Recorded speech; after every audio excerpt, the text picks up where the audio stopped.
মানে যত বেশি আপনজন তাদেরকে কিন্তু তুই বলা যায়। আমাকে মাঝে মাঝে বলতো যে তুই যে রাগ করস, ঘরে ভাত খেতে চাচ্ছ না, বা আমি না থাকলে তো তোরা কেউ খাওয়াইতো না। তো এত গভীর ভালোবাসা ছিল যেটা পৃথিবীর কাউকে ব্যাখ্যা দেওয়া আমার পক্ষে সম্ভব। 18 জুলাই উত্তরাতে আজমপুর বিএনএস সেন্টারের সামনে ওভার ব্রিজের নিচে তাকে লক্ষ্য করে গুলি করা হচ্ছে।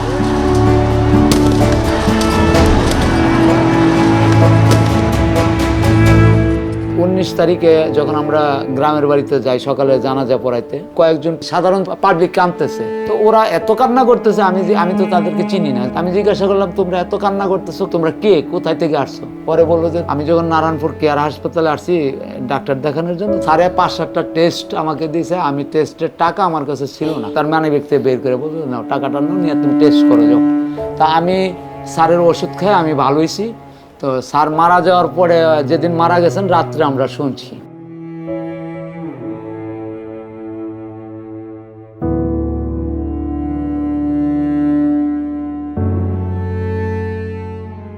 আমার ছেলে আমার জন্য অনেক কষ্ট করছে।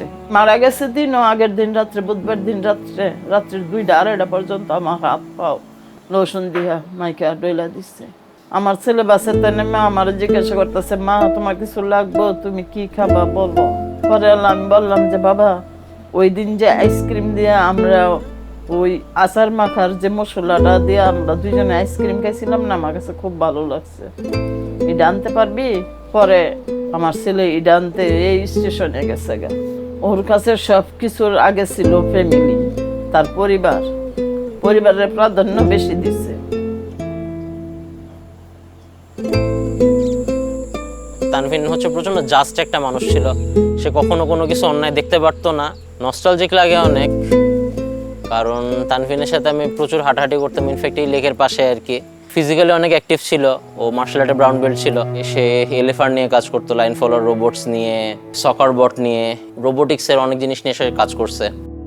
আমাকে অলওয়েজ তানভীরের রুম হয়ে আর কি আমার রুমে যাওয়া লাগতো। যাওয়ার সময় আগে তানভীরের রুমে ঢুকতাম, সবসময় দেখতাম যে সে সবসময় কিছু না কিছু খুলছে নাহলে লাগাচ্ছে। ওর তোর স্টার্ট আপে ছিল আর কি ড্রোন নিয়ে প্রচুর কাজ ছিল। ওর স্মরণে আসলে এখানে আইটি ওয়ার্ক স্পেসও বানানো হয়েছে আমাদের, যেন আমরা ভবিষ্যতে ওর লেগেসিটাকে কন্টিনিউ করতে পারি। শহীদ হওয়ার 16 ঘন্টাকে স্ট্যাটাস দিয়ে গেছে, আমরা ইমানের সর্বনিম্ন স্তরে আছি। একটা সাজোয়া যান যেতে যেতে ইউটার্ন দিয়ে গুলি করতে করতে গেছে, আমার ছেলেকে অবার করে চলে গেছে। চলে যাওয়ার যেও আবার ঘুরে আবার আমার ছেলেকে গুলি করছে। এইখানে একটা বড় গুলি এখানে আছে, আর এখানে অনেক ছড়া গুলি। আমি যাই দেখি আমার ছেলে ইমার্জেন্সিতে, তখন আমি মনে করছি কি আমি আমার ছেলেটাকে হাত দিলে মনে হয় আমার ছেলে প্রাণ ফিরে পাবে। আমি হাত দিছি, আমার ছেলে প্রাণ ফিরে আসে নাই। আমার ছেলে দেশের জন্য শহীদ হয়েছে, আলহামদুলিল্লাহ। পারি না সহ্য করতে, সারাদিন অপেক্ষায় থাকি যে ছেলে সন্ধ্যায় বাসায় আসবে। কই আমার ছেলে তো আর সন্ধ্যায় আসে না বাসায়। কতটা তুমি হারালে বন্ধু, কেঁদেছে অন্তর। জানো না তুমি হারাবার ব্যথা, জানে পলাশির প্রান্ত। হারিয়ে গেছে যেখানে মায়ের সোনার নলুকখানি, গোলা ভরা ক্ষেতের ফসল, সাজানো ফুলদানি। এ হারানোর বেদনা তুমি রেখো অন্তরে, দেখবে তোমার দুঃখ লুকাবে পলাশির প্রান্তরে।